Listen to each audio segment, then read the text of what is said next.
So the Lord has given me a very elaborate message concerning the return of the prodigals, and I'm going to try and chop it into bits that we can consume. Sometimes I get it in a bony state and I have to take a hacksaw or a meat saw and slice it into consumable pieces. If this is your first time, my name is Paul and welcome to the channel. We are going to deal with what is expected of you in this season. If you've been worrying and praying and fighting and interceding for your spouse during your season of separation or divorce, and the word is the return of the prodigals. I have seen, I think, more than three visions actually, where the Lord was showing me the prodigals returning. And in one of the visions, I won't explain all of them. I saw the prodigals wandering about in a busy place, like in a CBD area, in a very congested area, and they were wandering about trying to find their way home. And this could be your prodigal if you have been worrying and praying and interceding, and you feel in your heart that you have gone through your process, you have done the things that God has asked you to do, and you have surrendered everything back to Him. And you're in a place where, though you are not doing much in terms of worrying in that direction, you are trusting God to do what He has promised to do as God, and you are in alignment with God and partnering with Him. In many cases, if you have done what you need to do, we've got a series, the 4 seasons of marriage restoration. Go and check it out. You understand when you go through some of the videos there where you really are in this journey.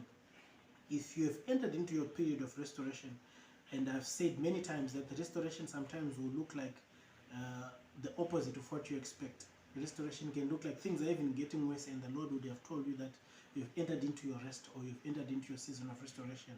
Restoration is not a one-day event, it's not a month, it's not something that is in your control that you can fast track.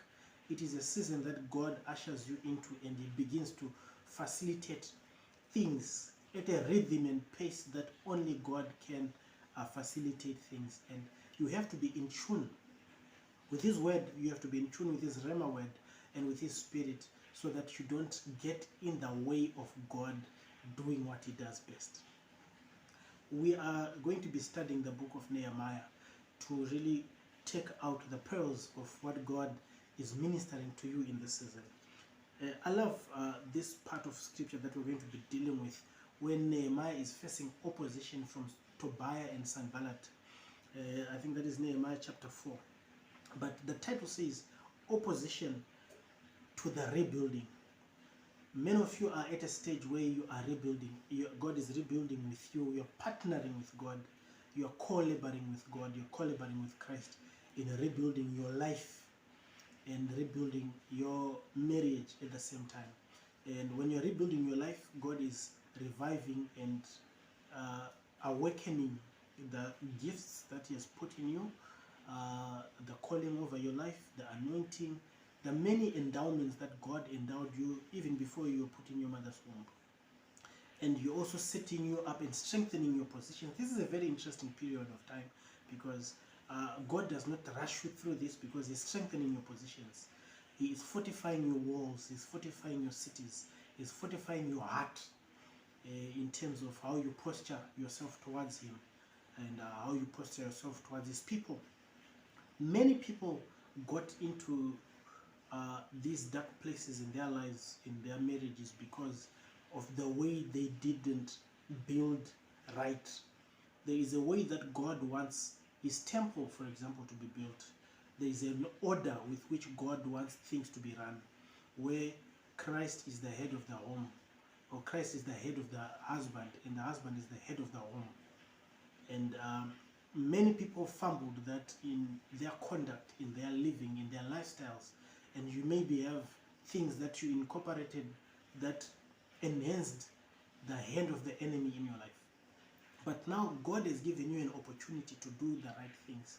And what He's essentially doing is recalibrating your life.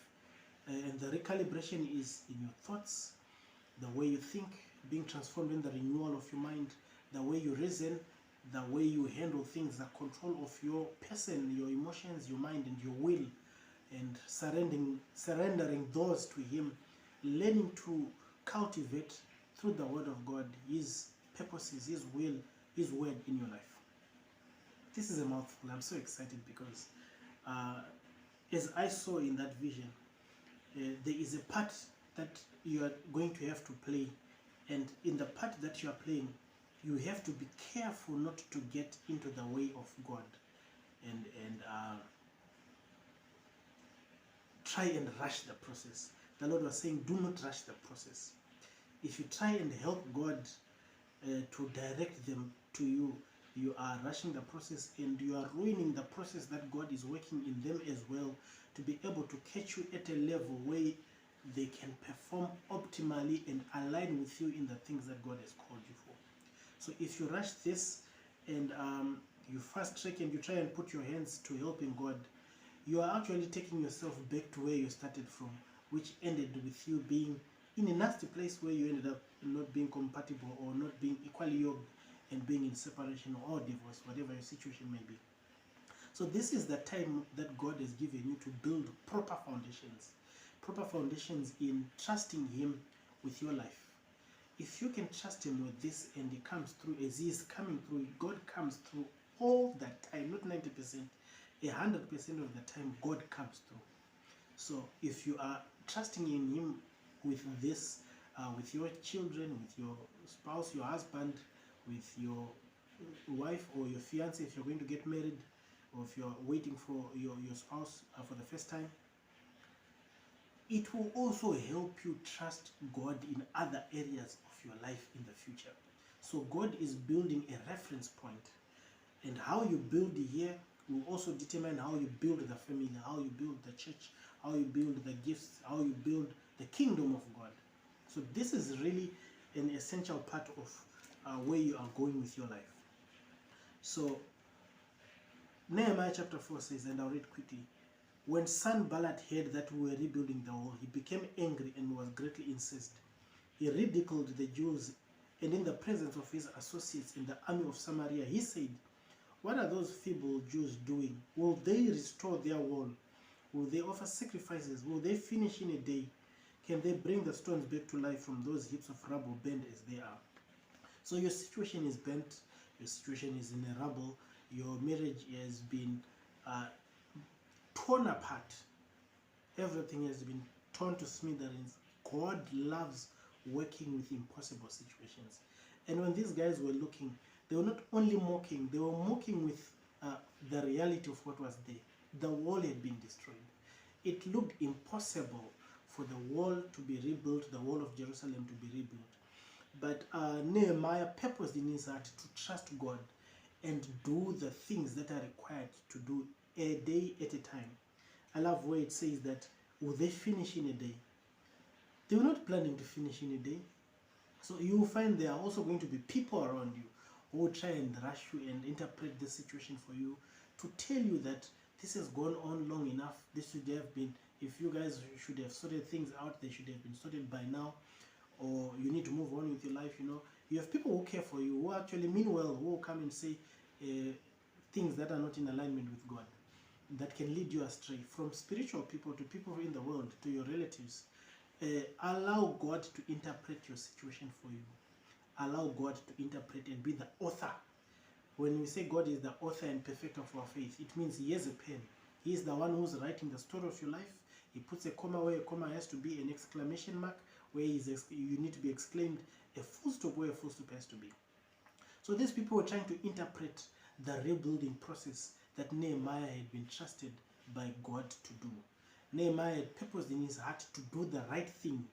So chapter 4 verse 6 says, so we rebuilt the wall till all of it reached half its height, for the people worked with their heart.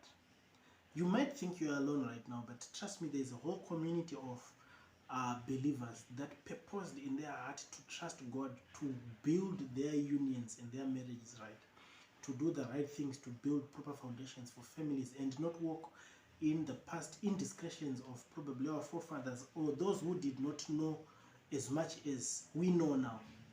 We have a better and sure covenant, we have a better word, and we have been exposed to the truth, and now we are accountable to the truth that we now know.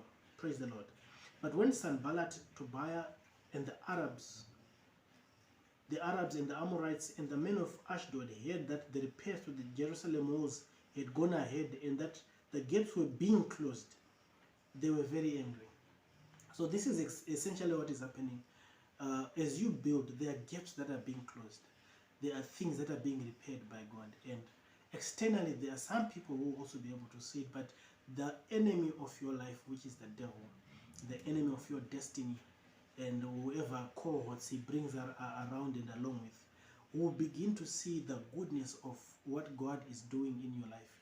And it sort of frustrates them that they will start mocking again. They all plotted together to come and fight against Jerusalem and stir up trouble against it.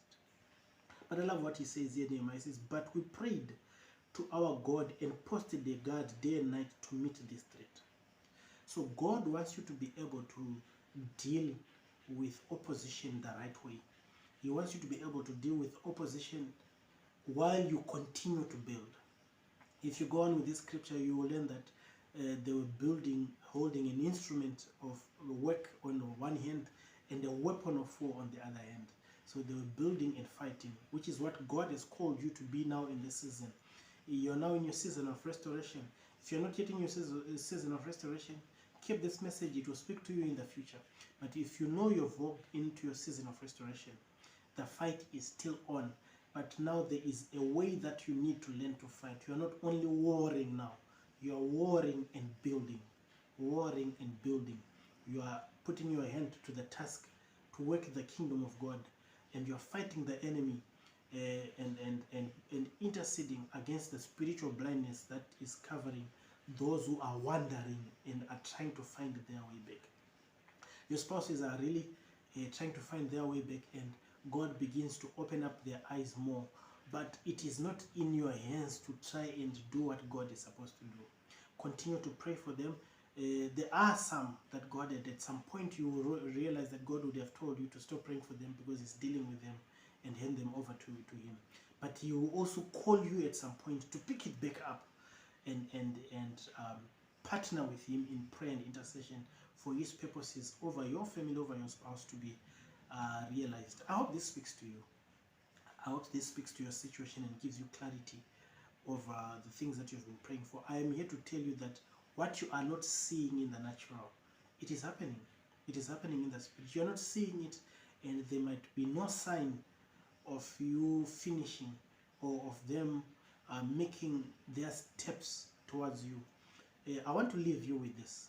When God spoke to Abraham to go and sacrifice his son Isaac, he did not know that there was a ram that was going to be provided for him to substitute Isaac and offer the ram as a sacrifice. But he was in obedience because he believed in God. He believed that God was even capable of resurrecting Isaac from the dead. While he was walking up the mountain on one side, the ram was meeting him up halfway on the other side. But you don't have to see the ram. You have to trust in God. Our advantage over our father Abraham is now we know God will show up at the right time. So you're not only walking by faith only, you're also walking by knowledge of scriptures, that even when you don't see anything moving, God is still working. Even if you don't see it, God is still moving.